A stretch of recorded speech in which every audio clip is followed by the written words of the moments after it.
Et bonsoir Thierry Marx. Bonsoir. Bon, on ne vous présente plus, hein, votre visage est connu de nos téléspectateurs. Vous êtes, je le disais, l'un des plus grands ambassadeurs de la cuisine française à travers le monde. Et puis on va le découvrir également, cette autre facette, on va la découvrir, celle d'un homme engagé. Vous avez beaucoup de choses à nous dire ce soir et on a un petit peu de temps, on est ravis de vous recevoir. Mais je voulais tout d'abord qu'on parle d'une initiative que vous soutenez, quelque chose qui nous concerne tous, ça s'appelle le panier du bon. L'objectif de cette initiative, c'est manger mieux pour moins cher. C'est ça en résumé, hein. Exactement, c'est-à-dire de mieux flécher les produits qu'on va consommer, de remettre un petit peu la main à la pâte, comme on pourrait dire en cuisine, de recuisiner un petit peu et d'arrêter avec cette théorie du low cost et de définir ce qu'est un bon produit, son impact social, son impact environnemental et son impact nutritionnel. C'est ça pour nous le panier du bon qui venait un petit peu en opposition à ce panier du pouvoir d'achat finalement où on fléchait des produits qui n'étaient pas terribles et on continue à laisser croire que cette théorie du low cost, du tout pas cher, eh bien finissait par être le bon. Or que le bon, c'est pas ça du tout, c'est plutôt l'économie de la qualité. Parce que si je comprends bien, en période d'inflation comme c'est le cas actuellement, on a tendance à se rabattre sur des produits moins bons pour notre santé parce que moins cher, c'est ça? Bien sûr, c'est-à-dire que depuis les années 70, c'est pas récent, hein, on croit à cette théorie du low cost, du tout pas cher.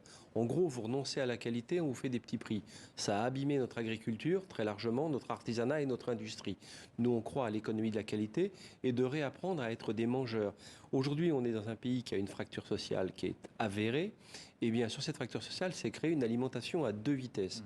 Une alimentation pour ceux qui vont bien et une alimentation pour ceux qui vont moins bien. Et nous, on se dit, il faut du bon pour tout le monde. Et dans cette théorie du panier du bon, eh bien, on dit bon pour tous. Bon, alors, si je comprends bien, ça concerne tout le monde, mais maintenant, on va parler des prix. J'imagine que les gens qui vous suivent se disent, mais ce que vous nous proposez, c'est peut-être pas à la portée de mon porte-monnaie? Alors non, mais ça nous permet de dire c'est un tout petit peu plus cher par moment, mais beaucoup moins cher que vos frais de santé. Vous partez de ce constat, en gros. Mais bien sûr, mieux manger, ça permet d'éviter des soucis de Vous santé. partez d'un constat qui est simple. 1997, vous avez 9,7% de gens qui sont en situation d'obésité. Aujourd'hui, on est à 18,5% avec une explosion du diabète de type 2. Tout ça lié à notre alimentation. Donc il faut, à un moment donné, prendre constat de cela et de se dire on a intérêt à mieux manger, y compris pour les gens qui ont des fois de faibles revenus et les aider à mieux flécher les achats. Quand vous voyez une crème chocolat que tout le monde connaît, industrielle, où il y a 2% de cacao, 8% de lait en poudre et tout le reste ce sont des intrants de gélifiants, ça n'a pas d'intérêt. Par contre, vous mettez la même somme dans un kilo de pommes et vous allez voir que vous allez mieux manger et avec un petit peu d'aguerrissement à vous donner en cuisine, mais très simplement, et vous allez voir que vous allez avoir cet axe plaisir de manger et de partager, bien-être et santé surtout, ça c'est une évidence. On peut prendre un autre exemple qui va parler à tout le monde. J'ai au supermarché un plat cuisiné à 5 €, on va dire, pour parler avec la monnaie européenne. À 5 €, bon, on sait tous que c'est pas spécialement très bon pour notre santé. Ces 5 €, je peux les mettre dans quoi? 2,95 €, un kilo de pommes de terre. Vous pouvez acheter un poireau. Vous pouvez même acheter un petit peu de viande. Un steak haché, par exemple, de bonne facture. Vous avez le prix d'un plat de confection industrielle. Là, vous allez avoir un plat fait maison, même par moment un petit peu loupé. C'est une cuisine d'assemblage, c'est pas très grave. Mais au moins, vous êtes sûr de ce que vous allez manger de façon qualitative. Quand vous regardez la contre-étiquette d'un plat industriel, même pas cher, il y a énormément de produits qui n'ont rien à faire dans votre corps. Je vais parler un petit peu à mon cas personnel, mais il y en a beaucoup qui vont se reconnaître dedans. Moi, quand je rentre à la maison, je n'ai pas le temps de cuisiner. Donc, des fois, je me rabats effectivement sur des choses assez simples et toutes faites. Comment on fait lorsqu'on n'a pas beaucoup de temps de bien cuisiner, justement? C'est simple, c'est encore une fois de l'assemblage. On est nombreux dans ce cas. On est nombreux aussi à constater qu'on passe 4 heures sur notre smartphone. Donc, on peut se donner 25 minutes pour mieux manger. Vous prenez un micro-ondes, un saladier avec de l'eau, vous concassez quelques pommes de terre dedans, vous y ajoutez une poignée de riz, vous mettez ça, 7 minutes au micro-ondes, vous allez avoir quelque chose de cuit, vous ajoutez un petit peu de thon ou une huile d'olive là-dessus, sel, poivre, une concassée de salade et vous avez un plat qui vous reviendra moins cher qu'un produit industriel, voire même moins cher qu'un produit que vous aurez commandé à l'extérieur et vous aurez mangé sainement. C'est ça qu'on veut mettre en avant, dire attention, la cuisine, manger, c'est pas n'importe quoi, c'est pas l'essence qu'on met dans sa voiture, c'est faut pas jouer avec ça parce que ça a un impact trop fort sur notre santé. Et chez Bleu Blanc Cœur, c'est ce que nous faisons au travers d'une agriculture qui aujourd'hui nous délivre de bons produits et d'être capable de mesurer ce qu'est un bon produit. Chez Blanquer, on dit un bon produit, on mesure son impact social, son impact environnemental et son impact nutritionnel. C'est ce que nous reconnaît l'OMS aujourd'hui.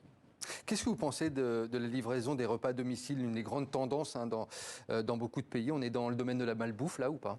On n'est pas forcément dans le domaine de la malbouffe, on est dans un changement de société. Le danger, c'est qu'on devient des peuples immobiles, c'est-à-dire qu'on ne se lève même plus pour aller faire à manger, voire pour aller faire les courses, on commande tout prêt. C'est un danger, cette perte de lien social, mais en même temps, dans le prêt-à-manger livrable, il peut y avoir une démarche de bons produits. Donc, on ne peut pas aller à contre-courant de nos sociétés, mais on peut garantir, on peut essayer de faire garantir que ce que vous commandez chez vous et ce qui est transformé chez un restaurateur puisse arriver d'une agriculture régénérative, une agriculture de qualité. Vous qui voyagez beaucoup à travers le monde, est-ce que vous avez repéré des initiatives dans d'autres pays où vous vous êtes dit ça c'est quand même pas mal pour le bien manger, il faudrait l'importer en France ou dans d'autres pays francophones ou dans d'autres pays qui ont besoin de ces initiatives? On va me dire que je fais un petit peu un fixe sur ce pays que j'aime beaucoup, mais le Japon par exemple, qui a une relation à la nature et une relation au bien manger extrêmement importante, et en même temps qui a ce non-choix de se dire je dois bien manger pour rester en bonne santé parce que je n'ai pas de protection sociale pour payer la santé qui se serait dégradée. Donc je pense que je pourrais expérimenter des choses qu'on voit au Japon et notamment en matière de cantine scolaire.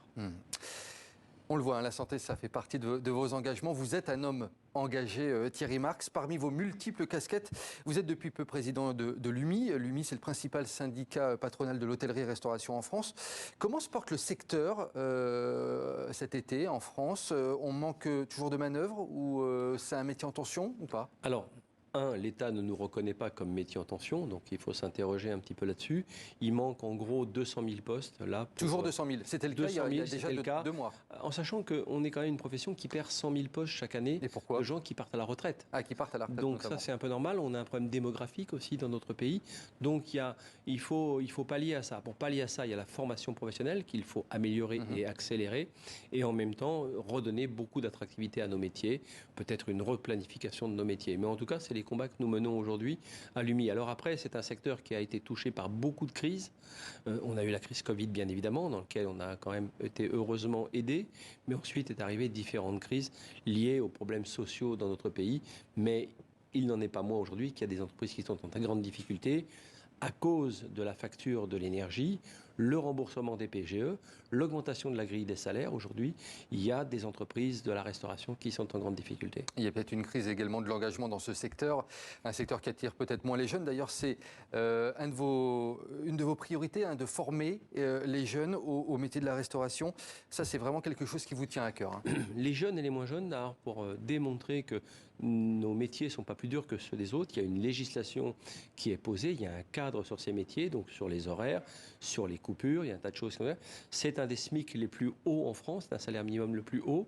Donc à nous aussi de démontrer que la qualité de vie au travail dans notre profession existe, qu'un épanouissement de carrière dans nos métiers existe, et à nous de prouver cela.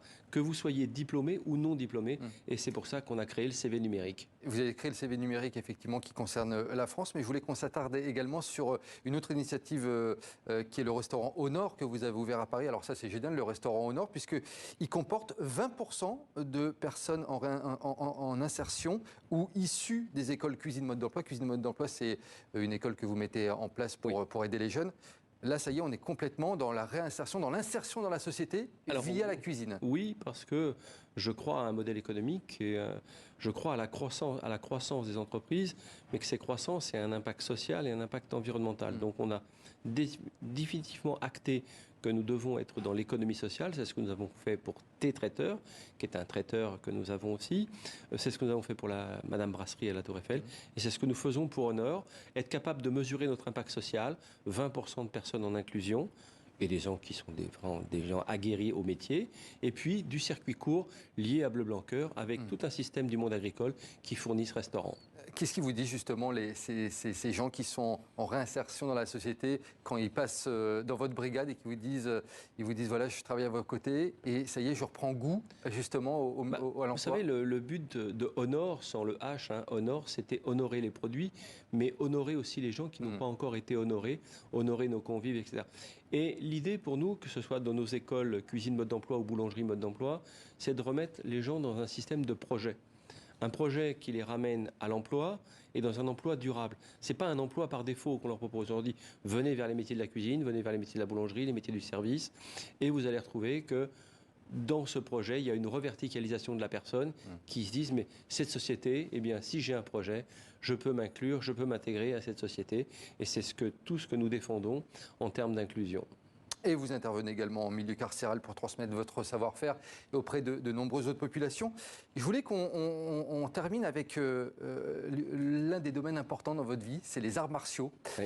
Les arts martiaux, en fait, vous dites qu'ils vous ont beaucoup guidé dans votre vie personnelle, mais aussi dans votre vie de cuisinier, de chef étoilé. Pourquoi ? Alors, je pourrais vous donner... je rappelle juste avant que vous êtes aussi enseignant d'arts martiaux et que vous êtes 4e dan de judo, il me semble. Hein. Et jiu-jitsu, oui.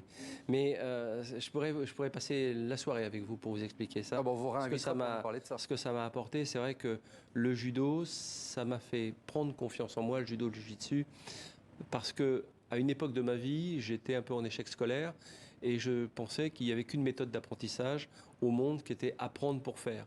C'est très frustrant quand vous êtes à l'école de dire qu'il n'y a qu'une méthode d'apprentissage. Dans le judo, je comprends qu'on peut faire pour apprendre. Observer le professeur, essayer de faire pareil, voire dépasser cette compétence. Mimétisme, mémoire, maîtrise. Donc ça a été un cadre éducationnel pour moi extrêmement épanouissant. Et tous les matins, je ne l'oublie jamais quand je vais au dojo. Et vous continuez à pratiquer un peu ou pas ? Oui, bien sûr. Bien sûr. Thierry Marx, pour conclure, j'ai juste envie de savoir comment vous trouvez le temps de faire tout ça ? Vous ne dormez pas en fait ? Non, je dors bien, pas longtemps, mais je dors bien. Et surtout, c'est cette notion du projet. Et surtout d'avoir trouvé peut-être l'ingrédient magique qu'est la cuisine qui peut vous permettre de trouver ce lien social dont vous avez besoin pour entrer des fois en relation avec les autres. Eh bien, merci beaucoup Thierry Marx. Merci d'avoir été notre invité du Grand Angle. Vous écoutez de la musique quand vous cuisinez ou pas ? Oui. Quel genre de musique ? De tout. Alors c'est ce qu'on me posait comme question au Francofolie, mais je peux écouter aussi bien la 5e de Mahler que Mamie Blue chantée par Joe Star. J'ai pas de frein. Eh ben,